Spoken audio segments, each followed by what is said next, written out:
शोभा देती है। जिन भगवान शंकर के मस्तक पर चंद्र और कंठ में मुंडों की माला पड़ी हुई है, जो माता पार्वती दिव्य वस्त्रों से तथा भगवान शंकर दिगंबर वेश धारण किए हैं, उन दोनों भवानी शंकर को नमस्कार करती हूँ। जय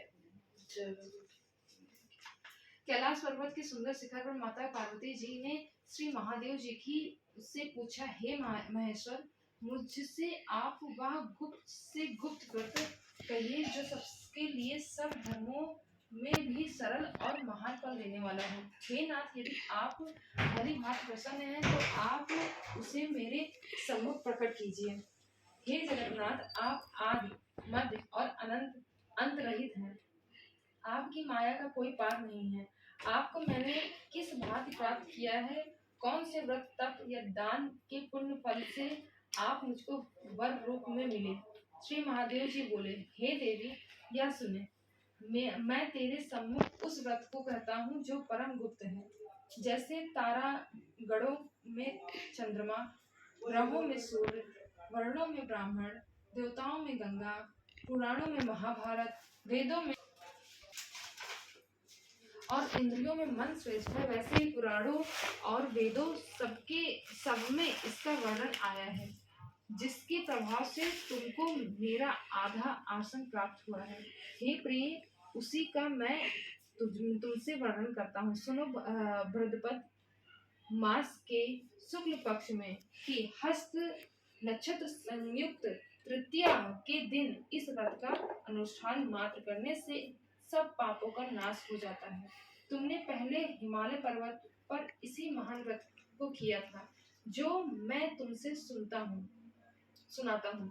पार्वती जी बोली, हे प्रभु, इस व्रत को मैंने किस लिए किया था, यह मुझे सुनने की इच्छा है, सो कृपया करके कहिए। शंकर जी बोले, आर्यवत में हिमालय नामक एक महान पर्वत है। आर्यवत में हिमालय नामक एक महान पर्वत है, जहाँ अनेक प्रकार की भूमि अनेक प्रकार के वृक्षों से सुशोभित है, जो सदैव बर्फों से ढका हुआ और गंगा की कलकल ध्वनि से शब्दायमान रहता है। हे पार्वती जी, तुमने बाल काल में उसी स्थान पर परम तप किया था और 12 साल तक नीचे को मुख करके धूम्रपान ही किया था। जब तब फिर 64 वर्ष तक तुमने बेल के सूखे पत्तों का भोजन करके ही तप किया और माघ के महीने में जल में रहकर तथा वैशाख माह में अग्नि के लिए प्रवेश करके तप किया। श्रावण के महीने में 12 खुले में निवास कर अन्न त्याग कर तप करती रही। तुम्हारे उस कष्ट को देखकर तुम्हारे पिता को बड़ी चिंता हुई। वे चिंता आतुर होकर सोचने लगे कि मैं इस कन्या को किससे शादी करूं। इस अवसर पर देव योग से ब्रह्मा जी के पुत्र नारद जी वहां आए। देव ऋषि नारद ने तुम शैलपुत्री को देखा, तुम्हारे कन्या का दान भगवान विष्णु को ही दे। हिमवान बोले, यदि भगवान वासुदेव स्वयं ही कन्या का ग्रहण करना चाहते हैं और इस कार्य के लिए ही आपका आगमन हुआ है, तो यह मेरे लिए गौरव की बात है। मैं अवश्य उन्हें ही दूंगा। हिमावन का यह आश्वासन सुनते ही देवर्षि नारद आकाश में अंतर्ध्यान हो गए और शंख चक्र गदा पंद और पीताम्बर धारी भगवान विष्णु के पास पहुंचे। नारद जी हाथ जोड़कर भगवान विष्णु से कहा, प्रभु, आपका विवाह कार्य निश्चित हो गया है। इधर हिमावन ने पार्वती जी से प्रसन्नता पूर्वक कहा, हे पुत्री, मैंने तुमको गरुड़ ध्वज भगवान विष्णु को अर्पण कर दिया। पिता की इन घने जंगल में ढूंढते निकले। सिंह, बाघ, रीछ आदि हिंसक जंगल में घूमती हुई वन के एक नदी के तट पर एक गुफा में पहुंची। उस गुफा में तुम अपनी सखी के साथ प्रवेश कर गई, जहाँ तुम अन्न जल का त्याग कर बालू का लिंग बनाकर मेरी आराधना करती थी। को गीत गायन करते हुए जागरण किया। तुम्हारे उस व्रत के प्रभाव से मेरा आसन डोलने लगा। मैं उसी स्थान पर आ गया जहाँ तुम और तुम्हारी सखी दोनों थी। मैंने आकर तुमसे कहा कि हे वरानी, मैं तुमसे प्रसन्न हूँ, तुम मुझसे वरदान मांगो। तब तुमने कहा कि हे देव, यदि आप मुझसे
पार्वती मैया की, जय गणेश जी की जय जय जय गणेश देवा, माता जगती पार्वती पिता महादेवा, एक दंत दयावंत चार भुजाधारी, मस्तक सिंदूर मूस की सवारी। जय गणेश जय गणेश जय गणेश देवा, माता जगती पार्वती पिता महादेवा।